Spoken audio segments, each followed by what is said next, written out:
ہندوستانی اداکار سیف علی خان کو اسپتال سے صحتیاب ہونے کے بعد واپسی پر ایک بڑی خبر کا سامنا کرنا پڑا ہے، جس سے وہ بڑی مشکل میں پھنس گئے ہیں۔ میڈیا کے مطابق سیف علی خان کے خاندان پٹودی فیملی کی تاریخی جائیدادیں حکومت کے قبضے میں جانے کا خدشہ پیدا ہو گیا ہے، جن کی مجموعی مالیت 15,000 کروڑ ہندوستانی روپے ہے۔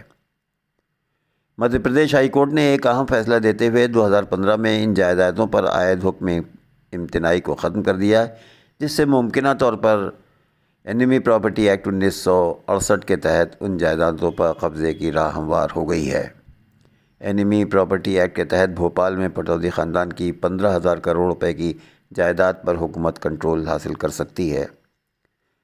پٹودی خاندان کی تاریخی نمایاں جائیدادوں میں فلیگ اسٹاف ہاؤس، جہاں سیف علی خان نے اپنا بچپن گزارا، اس کے ساتھ نور الصباح پیلس، دارالسلام حبیبی کا بنگلہ، احمد آباد پیلس اور دیگر پراپرٹی شامل ہے۔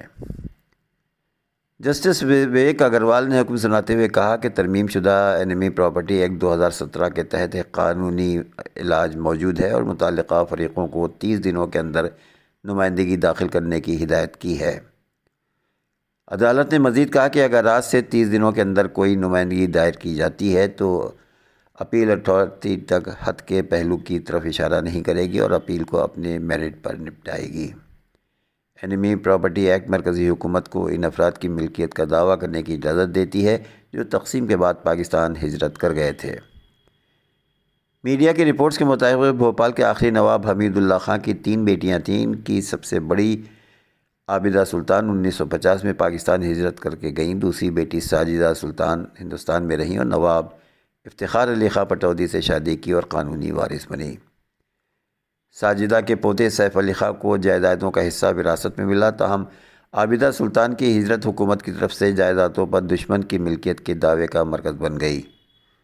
2019 میں عدالت نے ساجدہ سلطان کو قانونی وارث کے طور پر تسلیم کیا، لیکن حالیہ فیصلے نے خاندان کے جائیداد کے تنازع کو پھر سے جنم دے دیا ہے۔ بھوپال کے کلکٹر وکرم سنگھ نے گزشتہ 72 سال میں ان جائیدادوں کے مالکانہ ریکارڈ کی جانچ کے منصوبے کا اعلان کیا ہے۔ انہوں نے کہا کہ ان زمینوں پر رہنے والے افراد کو ریاست کے لیزنگ قوانین کے تحت کرایہ دار سمجھا جائے گا۔ حکومت کے ممکنہ قبضے نے 1.5 لاکھ باشندوں کو پریشانی کی حالت میں چھوڑ دیا ہے۔ بہت سے لوگوں کو بے دخلی کا خوف ہے کیونکہ حکومت سروے کرنے اور ملکیت کا تعین کرنے کے منصوبوں کے ساتھ آگے بڑھ رہی ہے۔ ایک رہائشی سمر خان نے کہا کہ اسٹے کو ختم کر دیا گیا ہے، لیکن ان املاک کو اینمی پراپرٹی ایکٹ کے تحت ضم کرنا پیچیدہ ہے۔ پٹودی خاندان کے پاس اب بھی اپیل کرنے کا موقع ہے۔ ایک اور رہائشی چاند میاں نے تشویش کا اظہار کرتے ہوئے بتایا کہ ہم ٹیکس دیتے ہیں لیکن ہمارے گھروں کی کوئی رجسٹری نہیں ہے۔ نوابوں کی لیز ابھی بھی قائم ہونا چاہیے۔ اس علاقے میں رہنے والے نسیم خان نے کہا کہ حکومت جائیدادوں کا دعویٰ کر رہی ہے لیکن یہ کئی سال سے فروخت یا لیز پر دی گئی ہیں۔ یہ معاملہ سیدھا نہیں ہے۔ صورتحال پیچیدہ ہے اور پٹودی خاندان کے لیے قانونی راستے اب بھی کھلے ہیں۔ ان تاریخی املاک کی تقدیر ابھی ہوا میں لٹکی ہوئی ہے۔ بالی ووڈ کے مشہور اداکار اور کامیڈین جانی واکر کا شمار ان ستاروں میں ہوتا ہے جنہوں نے اپنی محنت اور عزم سے انڈسٹری میں ایک منفرد مقام حاصل کیا۔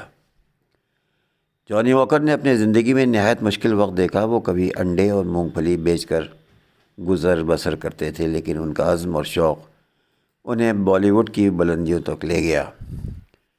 جانی واکر کا اصل نام بدرالدین قاضی تھا۔ اپنے 20 سال کے کٹھن دور میں انہوں نے اندور کی گلیوں میں مونگ پھلی بیچی اور کبھی کبھی انڈے بھی بیچتے تھے۔ بعد میں بمبئی کے ایک بس کنڈکٹر کی نوکری ملی جس سے انہوں نے ایک اداکارانہ انداز میں کیا۔ اپنے مسافروں کو مزاحیہ انداز میں ٹکٹ دیتے ہوئے وہ اپنے اندر چھپے اداکار کو دنیا کے سامنے لانے کا خواب دیکھتے رہتے تھے۔ جانی واکر کی زندگی بدلنے کا موقع جب آیا، معروف ڈائریکٹر گرودت نے ان کی اداکاری دیکھی اور انہیں فلم بازی میں موقع دیا۔ اس کے بعد انہوں نے پیچھے مڑ کر نہیں دیکھا اور 300 سے زائد فلموں میں اپنی کامیڈی اور لاجواب اداکاری سے دل جیت لیا۔ جانی واکر نے دلیپ کمار کے ساتھ تاریخی فلم مغل اعظم میں بھی کام کیا۔ ان کی دیگر مشہور فلموں میں پیاسا، 14ویں کا چاند، taxi driver, Madhumati, gateway of India اور دیگر فلمیں شامل ہیں۔ حالانکہ جانی واکر کا انتقال کئی سال پہلے ہو چکا ہے، لیکن ان کے کردار آج بھی فلموں کے شوقین افراد کے دلوں میں زندہ ہیں۔ انہوں نے اپنی محنت اور لگن سے ثابت کیا کہ کوئی بھی خواب حاصل کرنا ممکن ہے اگر آپ عزم کے ساتھ محنت کریں۔ فرانس کی عدالت نے شام کے سابق صدر بشار الاسد کے نئے وارنٹ جاری کر دیے ہیں۔ ذرائع کے مطابق یہ وارنٹ گرفتاری 2 تفتیشی مجسٹریٹس کی طرف سے جاری کیے گئے ہیں۔ فرانس کے ذرائع کے مطابق بشار الاسد کے یہ وارنٹ گرفتاری جنگی جرائم کی بنیاد پر جاری کیے گئے ہیں۔ ان کا کہنا ہے کہ یہ دوسرا موقع ہے کہ فرانس میں بشار الاسد کی گرفتاری وارنٹ جاری ہوئے ہیں۔ واضح رہے، بشار الاسد کی حکومت کا شام کی اپوزیشن سے تعلق رکھنے والی فورسز نے 8 دسمبر کو تختہ الٹ کر اقتدار پر قبضہ حاصل کر لیا تھا۔ بشار الاسد ملک سے فرار ہو چکے ہیں اور اپوزیشن نے نئی حکومت بنا لی ہے۔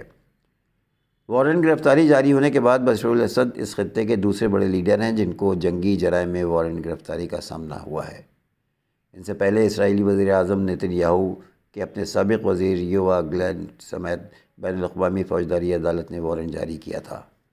البتہ فرق یہ ہے کہ بشار الاسد کی وارنٹ گرفتاری ایک ملکی عدالت نے جاری کی ہیں اور جنگی جرائم میں مطلوب نیتن یاہو کے بین الاقوامی فوجداری عدالت نے وارنٹ جاری کر رکھے تھے۔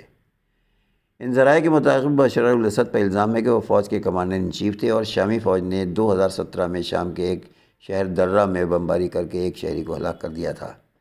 تاہم ان ذرائع نے بمباری سے مارے جانے والے شہری کا نام نہیں ظاہر کیا ہے۔ معلوم ہوا ہے کہ وارنٹ جاری کرنے کی بنیاد 59 سالہ فرانسیسی شہریت رکھنے والے شامی صلاح ابو نابوت کی ہلاکت کی تفتیش بنی ہے، جسے 7 جون 2017 کو ہلاک کر دیا گیا تھا۔ شامی فوج نے اس کے گھر پر ہیلی کاپٹروں سے گولہ باری کی تھی۔ امریکہ کے صدر ڈونلڈ ٹرمپ نے عہدے کا حلف سنبھالنے کے موقع پر بائبل پر بائیں ہاتھ نہیں رکھا۔ روایت کے تحت صدر اپنا ایک ہاتھ بائبل پر رکھتا ہے، تاہم ڈونلڈ ٹرمپ نے ایسا نہیں کیا۔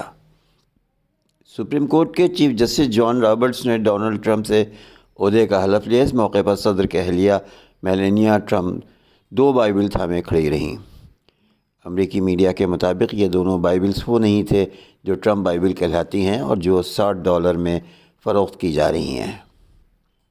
ان میں سے ایک بائبل وہ تھی جو صدر ٹرمپ کی والدہ نے 1955 میں بیٹے کو اس وقت دی تھی جب ٹرمپ نے فرسٹ پریسبیٹرین چرچ میں پرائمری اسکول کے گریجویشن مکمل کیا تھا۔ دوسری بائبل لنکن بائبل تھی جس پر 1861 میں امریکہ کے 16ویں صدر نے عہدے کا حلف لیا تھا۔ ان میں سے ایک بائبل خود ڈونلڈ ٹرمپ نے اپنے پہلے دورے صدارت کا حلف لینے کے لیے بھی استعمال کی تھی۔ امریکی میڈیا نے ڈونلڈ ٹرمپ پر حلف برداری کی تقریب کے دوران بائبل پر ہاتھ نہ رکھنے سے سوالات اٹھائے ہیں۔ امریکہ کو پھر سے عظیم بناؤں گا، ٹرمپ نے یہ کہہ کر وعدہ تو کیا ہے، لیکن انہیں خود بھی کئی قوانین توڑ دیے ہیں۔ ہمارے اس پروگرام کو اگر آپ نے پسند کیا ہو تو اس کو لائک، شیئر اور کمنٹ کیجیے۔